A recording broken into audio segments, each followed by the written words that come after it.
planet heard from. I scrabbled around on the floor for my phone and called Rachel back. I put it on speaker this time and yelled at it as it lay in my lap. After all, now I had the kids in the car. Safety first, people. Rachel picked up before it even rang on my end. She's a very busy woman. I watched for a gap in the traffic as I yelled at the phone. Hey, why didn't you say bring me the fixings for pasta carbonara? And why can't you stop on your way home? Because I like to give you little riddles to solve, little challenges that keep you on your toes. Otherwise your brain will atrophy, and then who will help the kids with their homework? Are you cooking for us too? I certainly can. I'd be happy to. Why are you shouting at me? I'm not shouting at you. The Bluetooth's broken. But I'm glad you're making dinner. I took a left. Are we going to the store? Asked Annabelle. I knew she found the store irritating, but was balancing that against the possibility of sudden candy. I nodded. One more thing, added my sister. You'll have to tell me how to make it. And then are we going to Auntie Rachel's? Asked Claire. I nodded and then shook my head. My sister was doing her Jedi mind trick, these aren't the droids you're looking for thing. Wait, Rach, let me ask you this. If I'm buying the groceries and making the dinner, why aren't you coming to my house? There was a pause. Oh, that's a much better idea. Thanks. I'll see you later on. She started to hang up. Stop, I interrupted. If you're coming over, you can pick up the groceries. I've got the kids, remember? Oh, yeah, okay. She hung up. I looked at Claire in the rearview mirror. No, honey, Auntie Rachel is coming to our place. Both kids looked happy to hear it. They really did like her better than me. And why not? She could turn a request for a favour into an invitation to dinner and make you feel good about it. Preparing your garden. As soon as your soil is soft enough to work, turn it over with a fork and leave it alone for several days. Cover the soil with a 1-inch thick layer of compost. Don't skimp. Use a spading fork to loosen up the soil. Mix in the compost.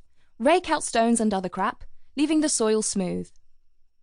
A 10 by 16 foot plot is a good size for a beginner. If that's too daunting, start smaller. Remember, 1 pot on a balcony is still a garden. Your seed packets have a world of information.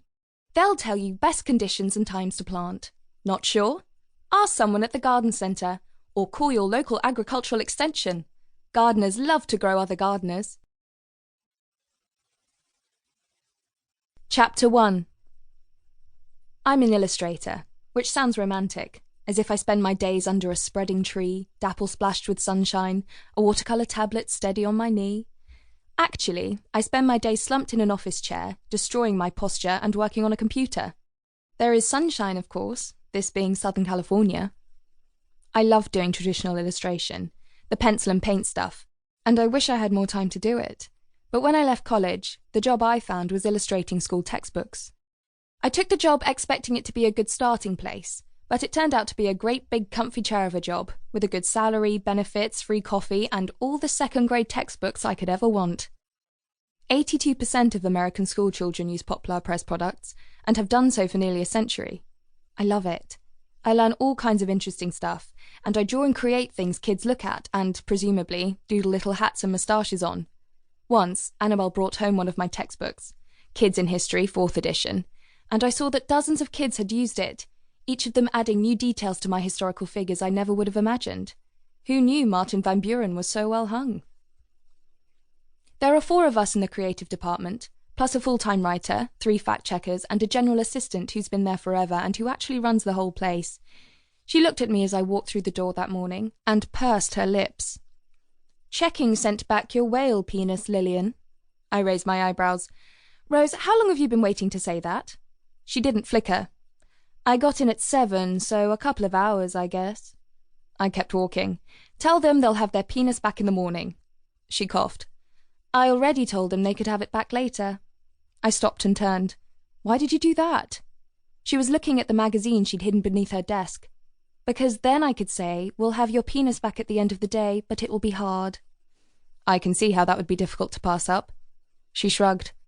In the maelstrom of tedium that is my day, I grab what rays of sunshine I can. My office mate Sasha looked up as I walked in. Hey, did Rose tell you about the penis? Yes, she did.